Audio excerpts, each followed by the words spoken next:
بسم اللہ الرحمن الرحیم سبحان اللہ بحمدہ سبحان اللہ اے رب العالمین. پاکستان آفت کی نظر ہو گیا ہے. یہاں پر دہشت گردی، وحشت اور تمام انسان اور تباہی، بربادی، لوٹ مار، ڈکیتی، چوری، ایسے ایسے لوگ یہاں پر آباد ہو گئے ہیں. ایسے ایسے لوگوں نے پاکستان کو تباہی کی نظر کر دیا ہے کہ یہاں پر یہ ہو گیا ہے کہ آج انسان کو میسر نہیں روزی روٹی، کپڑا، کھانا، اور دہشت گردی کے علاوہ یہاں پر مہنگائی کا ایک سیلاب آیا ہوا ہے، عذاب آیا ہوا ہے. چیف جسٹس آف پاکستان جو ہے وہ بھی کرپشن میں انوالو ہے. نواز شریف، شہباز شریف، زرداری مافیا اور یہ ان لوگوں کے آرڈرز کے اوپر کام کر رہا ہے. یہ کوئی کام جو ہے ایمانداری سے، دیانتداری سے نہیں کر رہے.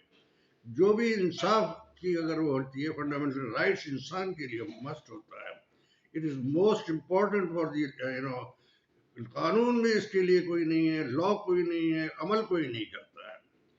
ضرورت اس بات کی ہے کہ ہمیں کچھ کرنا اس لیے ضروری ہے کہ پاکستان کی تباہی بربادی ہم سے نہیں دیکھی جاتی، ہم سے فوج کی بربادی نہیں دیکھی جاتی، ہم سے ہماری ایٹامک پاور ہماری جو ہے وہ ہم سے نہیں دیکھی جاتی. ہم سے یہ نہیں دیکھا جاتا کہ ایک جنرل جو ہے وہ بیٹھ کر کے ڈکٹیٹ کرتا ہے یہاں کے سارے اداروں کو، سارے سسٹم کو.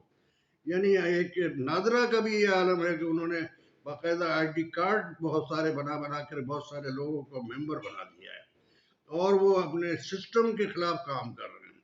کوئی سسٹم نہیں ہے، ہر آدمی ڈاکو ہے، چور ہے، بدماش ہے. زرداری ایک بہت بڑا مافیا ہے جو انٹرنیشنل مافیا ہے. کراچی کو تباہ کر کے رکھا ہوا ہے، پاکستان کو تباہ کر کے رکھا ہوا ہے. نواز شریف، زرداری مافیا، نواز شریف، شہباز شریف، اور وہ جو اپنی ان کی مریم نواز کا یہ عالم ہے کہ وہ باقاعدہ آرڈر دیتی ہیں اور لوگوں کو کہتی ہیں کہ بھائی فلانے کو اس طرح قتل کرو اور فلانے کو اس طرح قتل کرو، یہ تمہارا کام ہے، یہ تمہارا کام ہے. اور یہ کہتے ہیں کہ صاحب ہم الیکشن میں کامیابی نہیں لیں گے جب تک کہ ہمیں ان کو عمران خان کو آپ مار کے نہیں ہمیں آپ، اور یہ اس کا بلہ آپ ہٹا کے آپ ہمیں پھر الیکشن میں بلائیے. یعنی وہ اپنے چارٹرڈ پلین سے آتے ہیں اور آ کر کے یہاں پر 21 مئی کو اور آ کر کے انہوں نے آ کے اپنا سسٹم پورا ایسا سنبھال لیا ہے کہ جیسے وہ کنگ بنے ہوئے ہیں یہاں پر. اگر آپ غداروں کو، چوروں، بدماشوں کو، ڈاکوؤں کو پاکستان میں اس طرح سے وہ کریں گے، انٹروڈیوس کریں گے لا کے، اور انٹروڈیوس نہیں بلکہ چارٹرڈ پلین سے ہمارے جو لے کے آتے ہیں، جو اسٹیبلشمنٹ لے کے آتی ہے، باقاعدہ اس کے ساتھ میں بڑا بہت آرام سے، محبت سے، پیار سے ان کو ایسے عزت سے رکھا جاتا ہے جیسے یہ ان کے غلام ہیں. اور غلام تو ہونا بھی اس لیے ضروری ہے کہ انہوں نے اپنے ان کے جو پن پوائنٹس ہیں یا ان کے جو غلط حرکتیں ہیں جس کی وجہ سے انہوں نے 6 ارب ڈالر ان سے لیے ہوئے ہیں، اور وہ دوسرا زرداری کہتا ہے میں نے 4 ارب لیے ہیں ڈالر. اب اندازہ کیجئے کہ اگر اس طرح سے ہمارے فوج بگنے لگے گی، سسٹم خراب ہونے لگے گا، ایماندار آدمی کی کوئی زندگی نہیں ہے، غریب آدمی کی کوئی لائف نہیں ہے، اس کو جب مرضی ہوتی ہے جیل میں ڈال دیا جاتا ہے. لڑکیوں کو، عورتوں کو، مردوں کو، ان کو جو عمران خان کے ساتھ دے رہے ہیں ان کو پکڑ لیا جاتا ہے، اریسٹ کر دیا جاتا ہے. ان کے ساتھ میں ان کا بیٹ کا جو بلے کا جو نشان ہے سپریم کورٹ لے لیتی ہے. اب اندازہ کیجئے کہ تباہی، بربادی اور یہ سارا لوٹ مار جو ہے، اور انسانیت کے ساتھ جو ظلم ہے، اور فنڈامنٹل رائٹس نہیں ہے، ایسے کانسٹیٹیوشن کو اٹھا کے پھینک دینا چاہیے، پھاڑ کے پھینک دینا چاہیے.